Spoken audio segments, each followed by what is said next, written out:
2019లో parliament ఎన్నికలు Bhuvanagiri parliament seat మా party 5,000 ఓట్లతో ఓడిపోయింది. ఆ రోజు కోమటిరెడ్డి వెంకటరెడ్డి గారు కాంగ్రెస్ పార్టీ నుంచి గెలిచారు.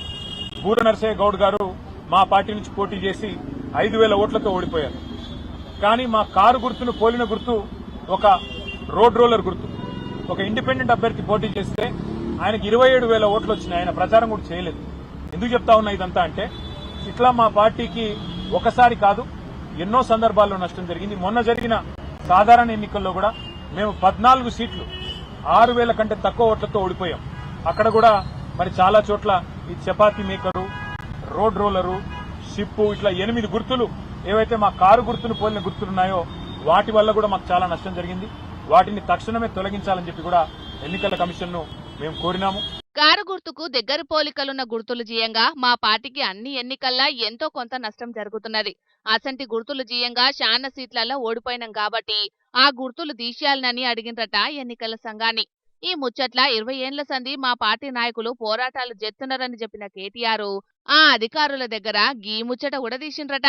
భారతదేశంలో ఉన్న ప్రజల్లో అనుమానాలు ఏవైతున్నాయో ఓటింగ్ ప్రక్రియ సంబంధించి ఈవీఎంలకు సంబంధించి వీటిని నివృత్తి చేయండి, ఈవీఎంలను తొలగించండి, రివిజన్ అనేది పద్ధతిగా పారదర్శకంగా చేయండి అని చెప్పి నొక్కి చెప్పాము.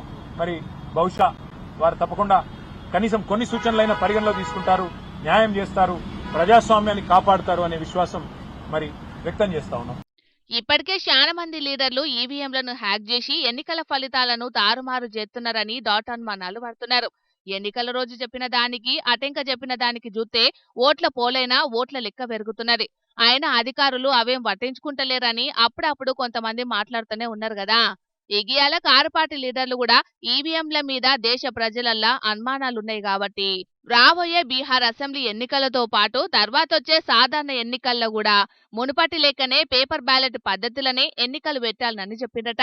కారు పార్టీలే కాదు, దేశంలోన్న శాన పార్టీల నాయకులు, సామాజికవేత్తలు కూడా అమెరికాతో పాటు పెద్ద పెద్ద దేశాల్లో కూడా ఎన్నికలను బ్యాలెట్ పద్ధతులనే పెడుతున్నారు కాబట్టి మన కాడ కూడా అదే తరికలు పెట్టాలని డిమాండ్లు చేస్తూనే ఉన్నారు. మరి ఈ ముచ్చట్ల అన్ని పార్టీల నాయకులతోని మాట్లాడినాక ఏ నిర్ణయం చేస్తారో చూడాలి మరిగా.